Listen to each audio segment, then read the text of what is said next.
So thank you very much for introducing me. My name's Fiona. This is a presentation based on my research and my findings from my undergraduate dissertation, which I wrote on witchcraft and early modern Ayrshire. So I'll firstly give a wee kind of introduction to witchcraft in Europe. So in the kind of late medieval era, there was a kind of shift in the attitudes towards witchcraft in Europe. And this, at this point in time, was attributed to religious changes. The Pope essentially had given permission to priests in Germany that they could go out and prosecute as many witches as they could come across. And helpfully for the church, this came at the same time as the dawn of the printing press, which made it so much easier to produce pamphlets and that were more uniform and could be produced much more widely, that like this example on the board here. And books about witchcraft and hunting witches and prosecuting witches were more readily available and produced across Europe. So that meant that around this, throughout the kind of witch hunt era, there was 40 to 60,000 people found guilty of witchcraft across Europe, which is an estimate that a lot of historians kind of base on, but the true figures are unknown. They could be much, much higher than that.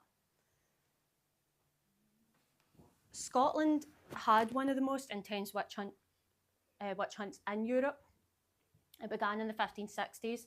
This was when Scottish authorities started accusing people of being witches and of worshipping the devil, and it kind of snowballed from there and spread much wider across the country and became one of the deadliest witch hunts in the UK and in wider Europe. I'll be talking quite a lot about figures, but these are sourced from the Survey of Scottish Witchcraft database, which is a database that everybody can access. It's just online. Dr. Julian Goodare from the University of Edinburgh and a bunch of his students basically went to all the archives, all the records, went through all the records and documented online every instance of witchcraft or witch accusations that they could find across the whole of Scotland, and put it on this really difficult to use database. But once you get the hang of it, it's a great resource to have. And on this database, there's 3,837 records of people accused of witchcraft in Scotland. There was around 1,000 to 2,500 Scots, mostly women, who were executed as witches. Again, though, this is an estimate based on records that survived to be digitised today. It could have been much, much higher. The record conditions quite often limit our understanding of what the real and true nature of the trials were in Scotland. Well, why was it so intense here? It's down to the man himself, King James VI. So he was very, very against witches. He had this kind of agenda against them. And he even wrote and published his own book called The Demonology. This was basically like a witch hunting guide. And it was published across Scotland and across the rest of the UK, because you'll know he was also King of England eventually. And he had this belief that witches had tried to kill him. And this book focused mostly on prosecuting women as witches because they were the weaker sex and were more susceptible to be corrupted by the devil. And this led to the events of one of the most famous witch trials. We'll not really be talking about it much today, but the North Berwick witch trials of 1590 was one of the most famous witch trials across all of Europe in this time.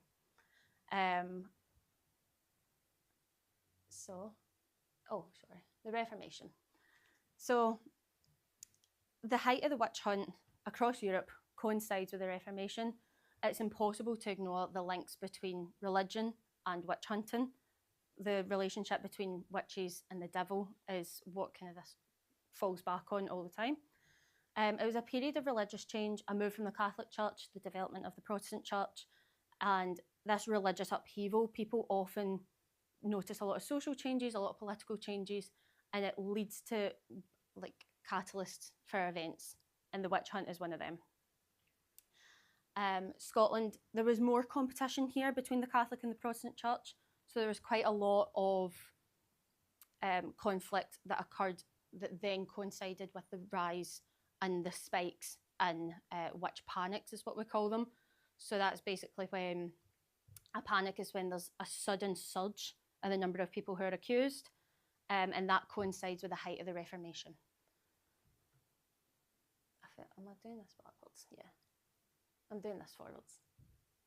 It's because it's upside down for me. So why did I decide to study Ayrshire? We were given 2 prompts for writing our dissertation. The first was to fill a gap in the literature. You had to write about something that nobody else had written about before, which with history can be a wee bit difficult. It's a long time to cover. And then you had to make it personal. So I was always really interested in local histories. Majority of the courses I took while I was at uni related to Scotland in some way.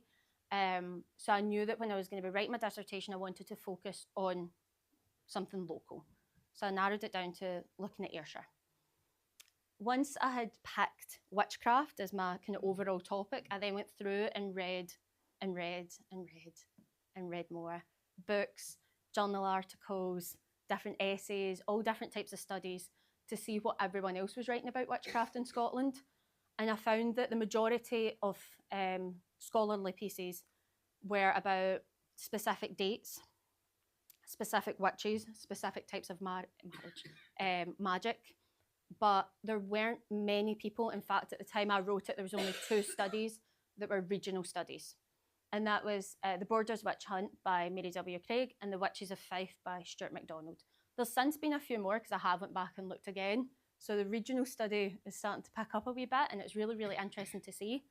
And I knew that when I was doing mine, I took a lot from what Stuart MacDonald was writing about. He compared Fife with a wider Scotland to establish if it was more intense of a witch hunt in Fife or less intense. That was a kind of point for me which I took forward. So that's the regional study in the national context. As I said, the nature of the records are quite poor, and in a lot of cases they only have the record that something happened. They don't even have like a name. Some don't actually have a location, we only guess because of where the records were kept. Some have absolutely no information beyond that somebody was accused of something to do with witchcraft. So that meant when I went through the records that were on the SSWD, only 35 of the cases in Ayrshire actually had kind of tangible evidence and realistic explanations of what happened. The majority were first name, last name unknown, age unknown, accusation unknown, end of trial unknown. So these 35 cases had the most information, and even at that, it's quite limited, which can limit the study a wee bit, but it's still really useful information to have in relation to this. These 35 cases we'll talk about kind of later on. The start of the study is more about the timing and the nature of the trials here. That's essentially, when did Ayrshire have its spikes in the number of accused, and what might have caused this, and how did the trials happen here?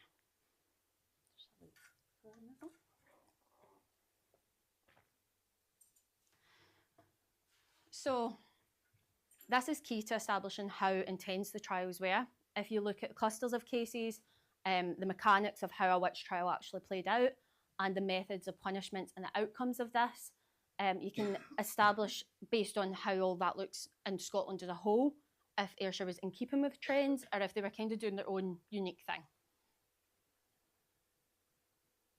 So this is firstly going to focus on the clusters in Ayrshire compared with the national scene.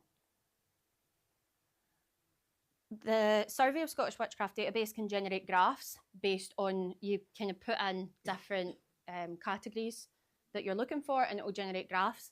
So these 2 here are ones I made up from the database that show the number of accused by year in Ayr, which is Ayrshire. It just was always referred to as Ayr, which made it quite difficult at first. When I worked that out, the database became a lot easier to use. And then the number of accused by year in Scotland. So we'll be focusing on some of the spikes here.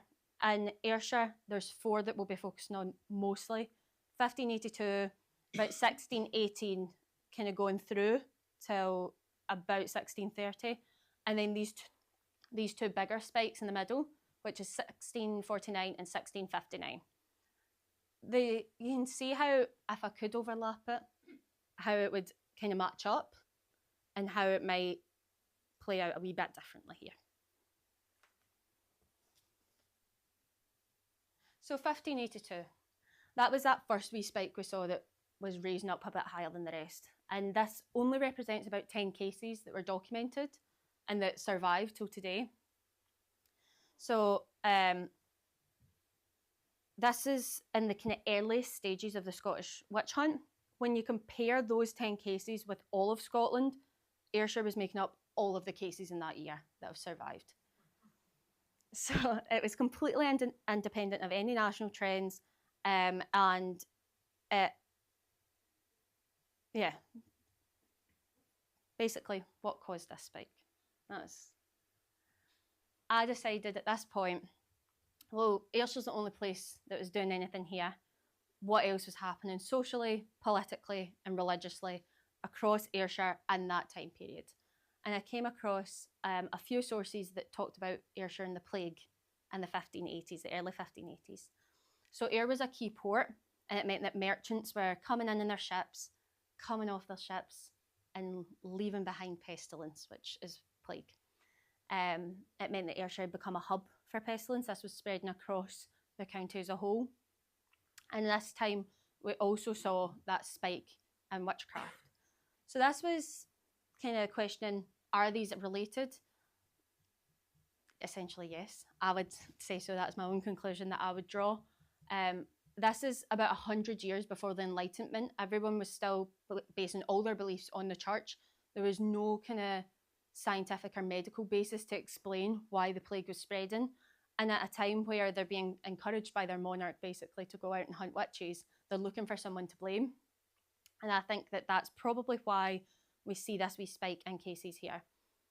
We'll talk about types of magic a bit more later, but it also relates quite a lot to two of the most common types of magic that are referenced, which is maleficium and folk healing, which maleficium is basically the use of magic designed to cause harm, or using magic to cause harm. I always relate it to Maleficent from Sleeping Beauty. She was a witch going out to cause harm. It's the easiest way to remember what that is. It's a weird word to me. So the next kind of bigger spike in cases happened in 1618. This probably had different influencing factors because it was quite a long time, a few decades after the last spike in cases. So it's unlikely that the plague hadn't been eradicated from the area by then. It's unlikely that it was also causing it.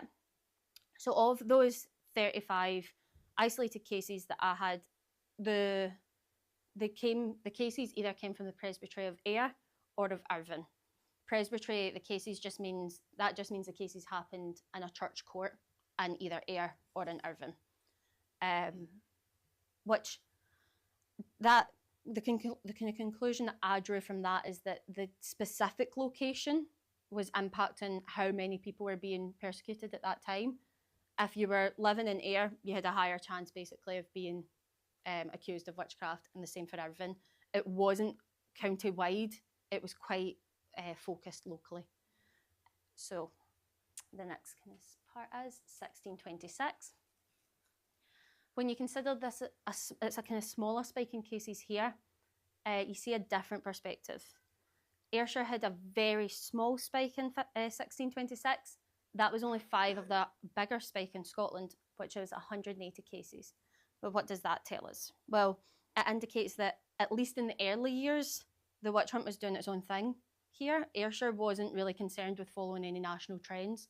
When word was spreading from elsewhere in Scotland that there was these more intense cases of witch hunting, Ayrshire was like, that doesn't matter, we'll do what we're doing and you do what you're doing. They didn't feel the need to follow any trends in that sense. So the height of the witch hunt. So although in the beginning they weren't following trends, when it came to those 2 bigger spikes later on in 1649 and 1659, it is clear that at this point, Ayrshire was kind of starting to keep with the national scene, but what was causing these spikes in Scotland as a whole? In the mid-17th century, it was a time of political upheaval. The change in political and ecclesiastical scene, it could have influenced the 2 greatest Scottish witch hunts, or panics. In particular, 1659, this was the year that a new act against witches was issued, which basically criminalised witchcraft in a legal sense. So before it was only ever tried in church courts, which we'll talk about a wee bit more later. But in 1659, that was when the Privy Council took over and started handling all cases of witchcraft. So Ayrshire in the mid-17th century, we spoke earlier about the Reformation and how the changing religious scene could have had an impact, and undoubtedly did across Scotland have an impact on the amount of witches that were being accused and being prosecuted. But Ayrshire had a fairly peaceful transition into Protestantism. There wasn't actually much social upheaval here. So from researching that, I was kind of thinking, well, it's unlikely that there's any religious backing, any religious upset that's causing this spike in witchcraft. This was the kind of climax of a supremacy of radical Presbyterians.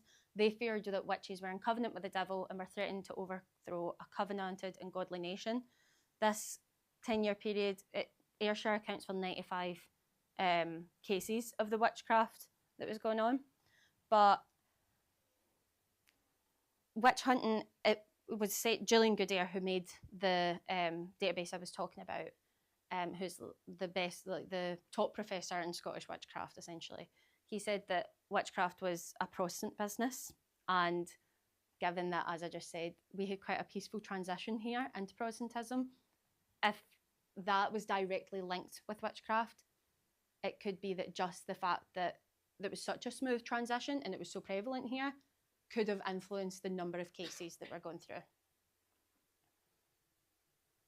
So 1649 to 1650.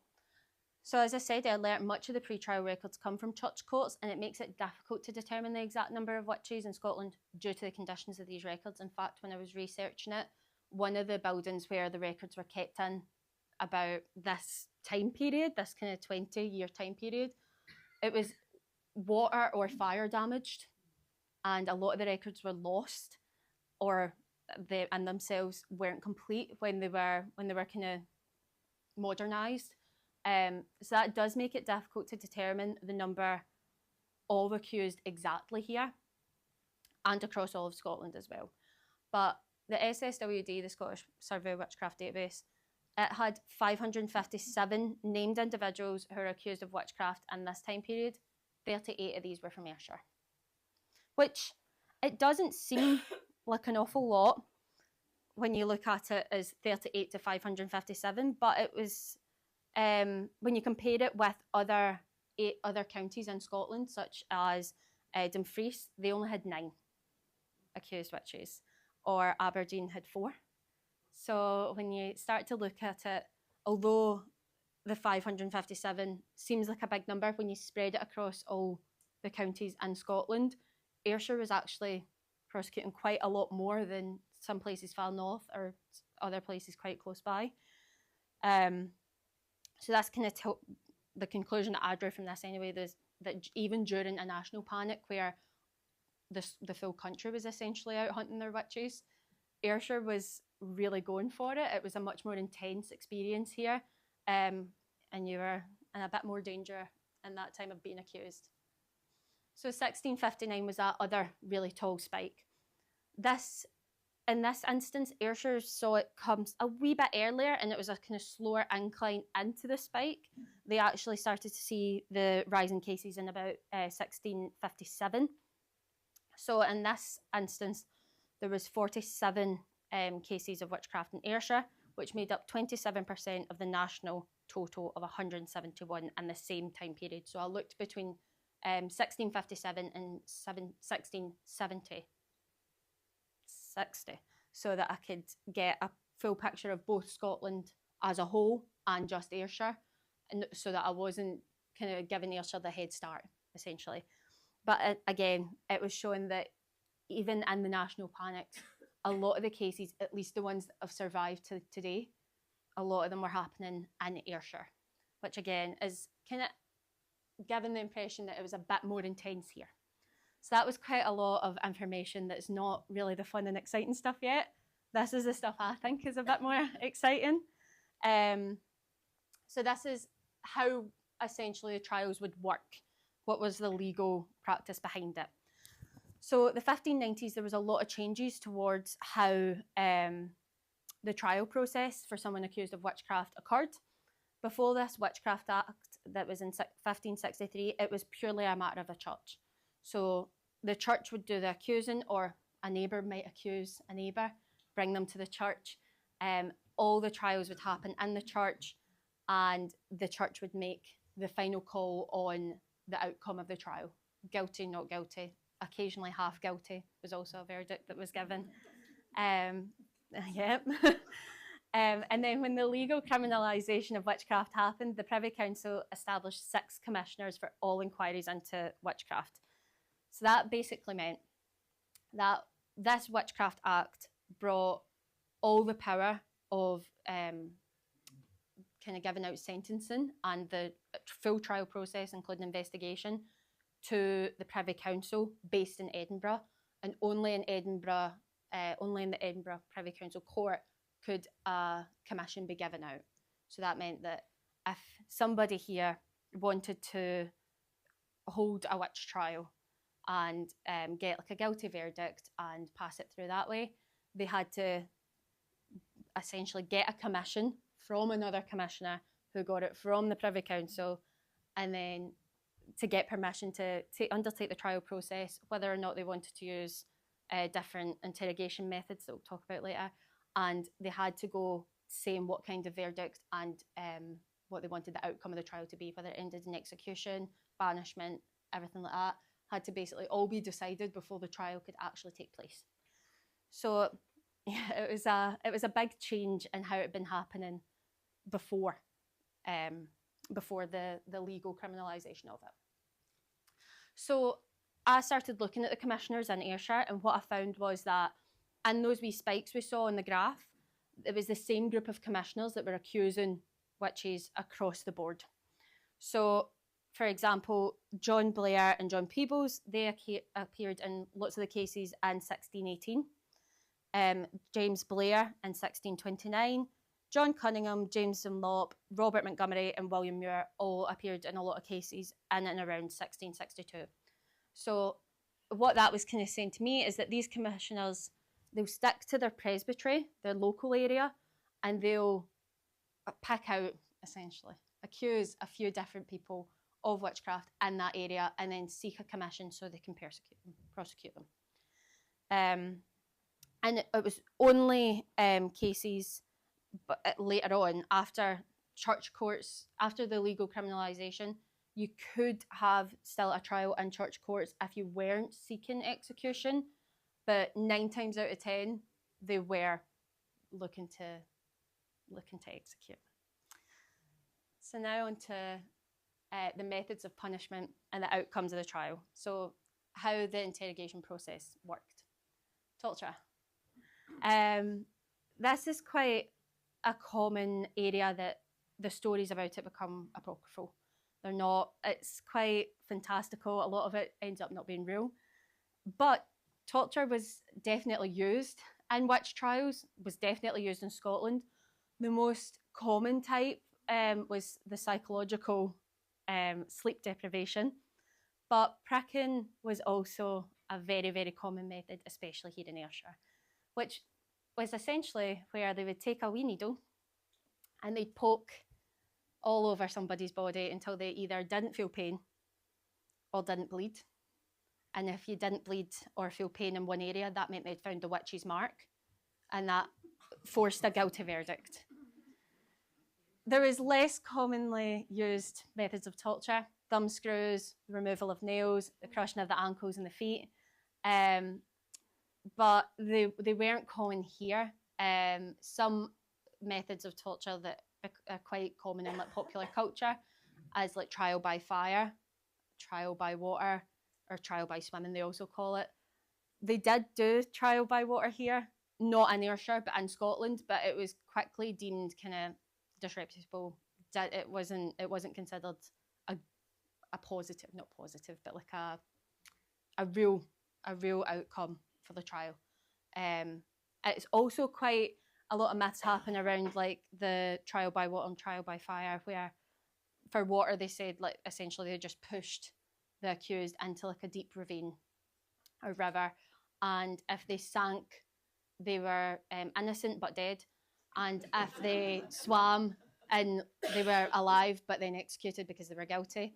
They actually tied the accused to a rope before they threw them into the water so that if they were sinking, they could pull them out and they didn't die, which was very nice of them to do, but still not great, not a great look. And the pricking, as I said, it was common in Ayr. There was provisions in place for torture. You couldn't just go out and pick an accused because you fancied a wee thumbscrew that day. You had to get permission when you were seeking your commission.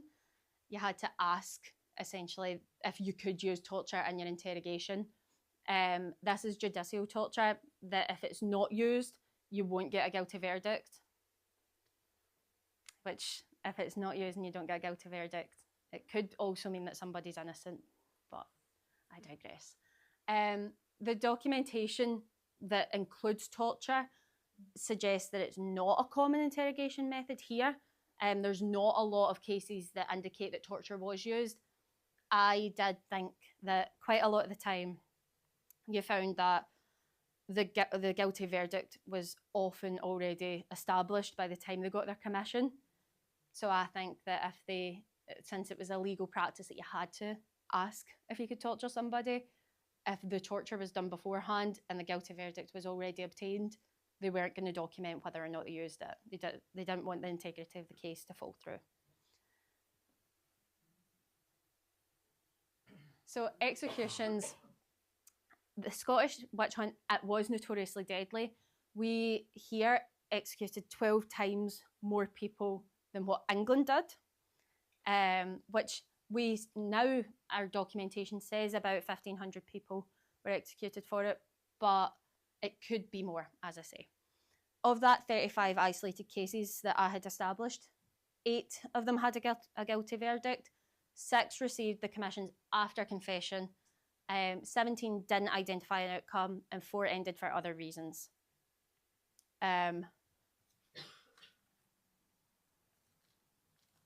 I found that the most common method of execution listed here was strangle and burn, which I kind of come to the conclusion from researching it a wee bit more that meant they would hang somebody and then burn them. Sometimes it was just hanging, sometimes it was just burning, sometimes some crazy other methods of execution were used, but the burning seems to be quite a common theme with witchcraft. It's the same in pop culture. They always show burn the witch. So we were kind of sticking with that theme here. So the next section that I focused on, so the first section was the nature of the trials and the timing. The next section that I wrote about was magic and gender and Ayrshire's witches.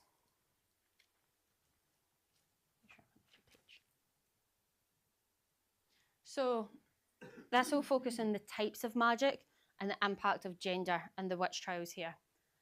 One of the most famous cases, and I do recommend going and reading about it, is the trial of Bessie Dunlop, which is a complicated one to understand. She was basically accused of cavorting with the devil and being possessed because I think she was, modern day, she would probably be diagnosed schizophrenic, but she ran across a field and said she met a wee leprechaun-style devil who took her and showed her what hell was like and all the different types of magic, and she come back and she had magic. It was a very, very famous witch trial of its time, and it's a really interesting one to read about now. It focuses a lot on like fairy magic, so I do recommend reading about that if you can. 84% of the Scottish witchcraft cases were women. 82% of Ayr's cases were women, so it's kind of similar. And about 15% were male. The rest it didn't say. So firstly, magic. The type of magic that was used here, it's often not listed. As I say, a lot of the records just show unknowns for the answers to all questions, basically. As I say, you don't even always get the names, sometimes not even the dates, not anything to do with the trial process or the outcome. But if I've managed to generate some graphs, and if we assess these, you can see the types of magic that were present, although the figures are quite small. It can be a bit limiting in how well you can draw conclusions from it, but it's still good to see a kind of visual representation. So those 35 isolated cases I had, only 4 of them were documenting what kind of magic was used. And that was Margaret Barclay in 1618, accused of maleficium. Isabel Shearer, same. John Stewart, the same. And Patrick Lowry in 1605 was accused of consulting a known witch, demonic folk healing, and maleficium. So here you could be accused and sentenced to execution if you were known to just consult with a witch. So, which is why Patrick Lowry at the bottom there. But he was also accused of being cavorting with the devil and folk healing. So fairy magic. This is one of the types of magic that was quite popular in Scotland. It's kind of produced quite a lot of folk tales today. It relates back to this fairy magic. There is an extensive number of cases across Scotland. You can see that on the left. This graph shows all of Scotland's cases involving fairies. Not as popular here. You can see there's only 2 cases quite early on that documented any use or any evidence of fairy magic. One of those is the case of Bessie's in Lop. So here, not really keeping with the trends of all of Scotland. Folk healing, 141 of the total number of accused witches in Scotland had folk healing as part of their accusation. It's a very small amount of the total number of cases across the whole country, and Ayrshire reflects this. Only 6 of the cases here detailed folk healing as a reason for accusation. Maleficium was a favoured type of accusation here. As I said, it was the type of magic which was harmful or intended to cause any harm. 414 of the accused witches involved maleficium. 10 of these were reported in Ayr. And you can see they're quite local. They kind of line up with those spikes from the very start. So some of them, about 3 of them were in 1618. Another 3 round about that first panic in this late 1650s. And then again in the late kind of 1670s, it was spiking up again. The demonic accusation, it was most documented type of magic in Ayrshire. It coincides with those spikes again in 1649 and 1659. There was 528 documented cases of demonic, and 27 of those were in Ayrshire. So what that could also mean is that those commissioners that I was talking about that focused on one specific area, that might have been their preferred accusation to use, whether it be that it helped influence the outcome of a trial, or just kind of what they believed, their religious beliefs, their political beliefs, or social beliefs. That could also impact the type of magic that they are accused of. So then finally, I think, might be gender and Ayrshire's witches. So this will all focus on those 35 isolated cases. Again, just to reiterate, the documentation does make it difficult to kind of draw conclusions on it, but it does also give a good picture of what it was like here. So there were, as I said at the start, 82% of the witches accused in Ayrshire were women, but there were cases of male witches, and of the 35 cases I isolated, 4 of them were male. And I found that the male cases tended to have a bit more documentation on it than what a female's case did. There was a lot more information regarding them. So that was John Boswell, who was actually from Auchinleck in 1591, John Stewart in 1618, Patrick Lowry in 1603, and William Nicol in 1618. John Boswell, as I say, it was documented as the Presbytery of Auchinleck, but it could be the case that it was in Cumnock, because by that time Cumnock was considered an old parish and they could only be tried in new presbyteries. So that's why Auchinleck holds it doesn't appear that there's any cases in Cumnock itself, but ones that are accused in Auchinleck could come from Cumnock as well. So John Boswell, it's a bit weak, but it could be due to what the outcome of the case was. He was accused of cavorting with the devil or consulting with a known witch. and didn't show up for his charges and essentially fled and was declared a rebel. So there's no outcome for his trial. William Nicol had no details of his case, but John Stewart and Patrick Lowry, they were both accused of maleficium. Lowry also of consulting a known witch in demonic magic and folk healing. They made up 20% of the cases that were using maleficium as their accusation that documented it, and the 35 isolated cases for the study. Stewart was imprisoned in Irvine, firstly for property damage after he destroyed the gift of God, which was a ship. He set it on fire and was brought up in cases of witchcraft, but he hanged himself in his cell before his trial. So there was no guilty verdict for that one.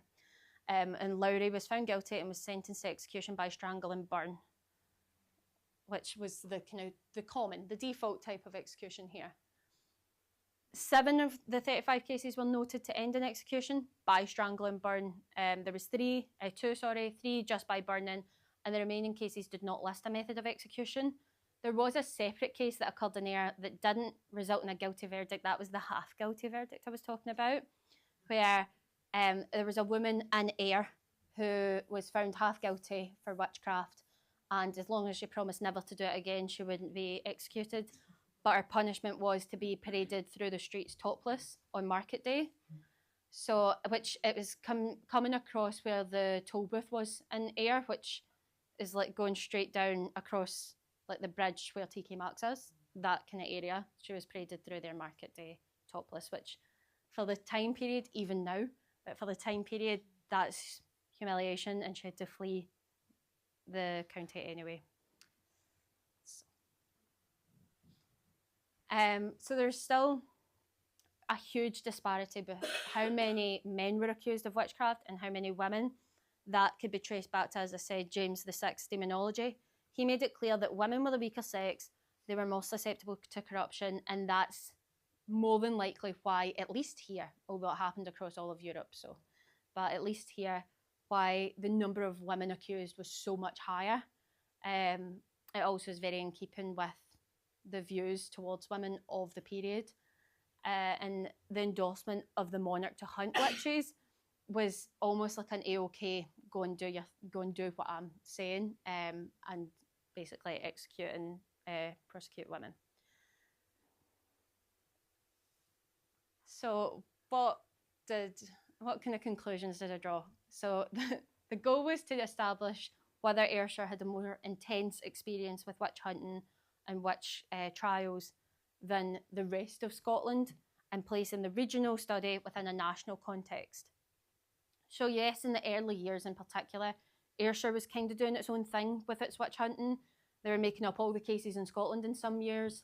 But as the panics moved on and as the trials moved on, they did start to follow national trends, and even then, Ayrshire was still documenting a high percentage of the cases, which my conclusions for that was that Ayrshire had a more intense experience with witch hunting. There was multiple factors that influenced this. The religious aspect is it's a very, very important one. As I said, it's a Protestant business. It was, and we had quite an early transition and a smooth transition into Protestantism, and it just kind of meant that here it was a much bigger kind of trend to go out and hunt witches. The types of magic here also were very in keeping with the national scene though. So it wasn't like Ayrshire had its own specific type of magic that was local. They were kind of keeping in with what the rest of Scotland were doing in that sense. And then the gender-based accusations. Ayrshire wasn't prosecuting male witches more than they were female. They were almost exactly the same if you compared the national percentages to the local percentages. So yeah, any questions? I know. That's a lot to take in. Yes. How did you then define a witch? So it just depended on what type of magic they were looking to accuse. Thank you. If it could literally be anybody.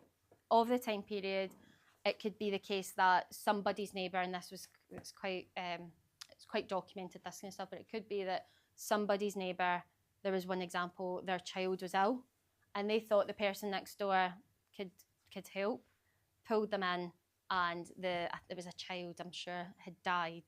So they accused them of witchcraft. They had asked them to come in and perform folk healing on it.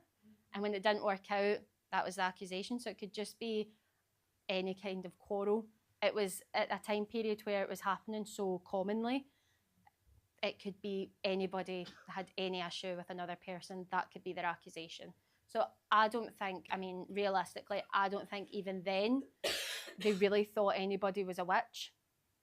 I think it was an excuse to just basically prosecute. And if the neighbour had called the other person in to heal the child, and the child had been healed, yeah, they would have been a witch as well. Cause could have been. You could be accused of consulting in that case. yeah. But yeah, but it's just who would have said, if everything had worked out, would they have said anything?